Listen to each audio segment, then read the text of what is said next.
दिल्ली में गुलाबी बाग के प्रताप नगर में रहने वाली एक ऐसी महिला जिन्हें उनके कार्य को देखते हुए राष्ट्रपति रामनाथ कोविंद सम्मान पदक दे चुके हैं। वहीं प्रधानमंत्री नरेंद्र मोदी भी कई बार मन की बात में इस महिला के कार्यों का जिक्र कर चुके हैं। इस महिला का नाम ट्विंकल कालिया है, जिसे अब लोग एम्बुलेंस लेडी के नाम से भी जानते हैं। दिल्ली की सड़कों पर फर्राटा भरती एम्बुलेंस। कभी आपने सोचा है कि इन एम्बुलेंस में से कुछ एम्बुलेंस ऐसी भी चल रही जिन्हें एक महिला द्वारा चलाया जा रहा है। यही नहीं, वो महिला खुद भी एम्बुलेंस चलाती हैं और सड़क हादसे में घायल हुए लोगों को हॉस्पिटल निःशुल्क लेकर जाती हैं। ट्विंकल कालिया शादी से पहले 1992 में ऑफिस से घर आते हुए उनके ससुर एक्सीडेंट में घायल हो गए थे। घायल अवस्था में घंटों सड़क पर पड़े रहे, लेकिन किसी ने भी उनकी मदद नहीं की। उनके पति और सास घायल हालात में लोगों से अस्पताल पहुंचाने की मिन्नतें करते रहे, लेकिन किसी ने उनकी मदद नहीं की। दिल्ली में एम्बुलेंस लेडी के नाम से मशहूर ट्विंकल कालिया ने बताया कि इस घटना के बाद पति ने निश्चय कर लिया कि वो भविष्य में लोगों की मदद के लिए काम करेंगे। वो भी एम्बुलेंस चलाएंगे जिससे गरीब और जरूरतमंद लोगों को मदद हासिल हो सके। साल 2002 में उनकी शादी हुई। दहेज में पति को ससुराल वालों से एम्बुलेंस मिली।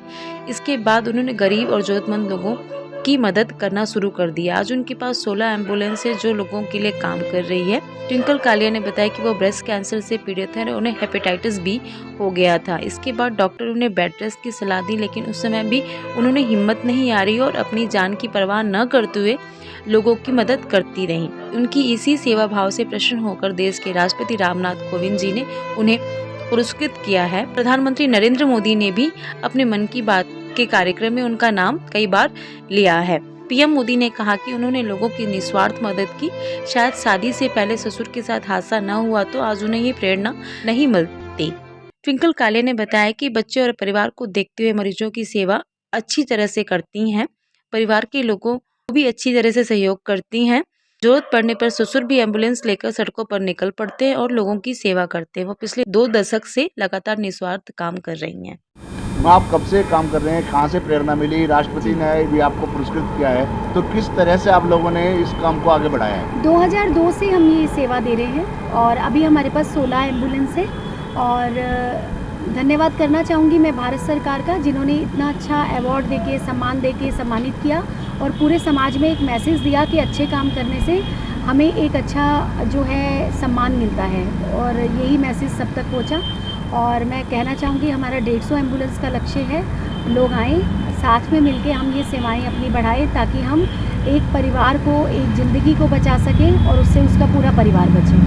मैम, घायलों की कॉल आती है तो कितनी जल्दी तक, कितने कम समय में, कितने समय में आप उनको? दिल्ली का ट्रैफिक तो आप देख ही रहे हैं। अपनी कोशिश रहती है जितनी जल्दी से जल्दी पहुँच पाएँ, क्योंकि जब मेरे पास कॉल आता है तो मुझे हमेशा ऐसे लगता है कि ये मेरा परिवार का सदस्य है और मैं जल्दी से जल्दी उड़ के उसके पास पहुँचूँ और उसकी जान बचाऊँ। मैम, किस फाउंडेशन के संस्था के माध्यम से ये आप चला रहे हैं? हमारी शहीद Bhagat Singh help and care force society के नाम से संस्था चल रही है और उसी के माध्यम से हम ये सेवा दे रहे हैं। ये मेरा रोड एक्सीडेंट हुआ था 92 में।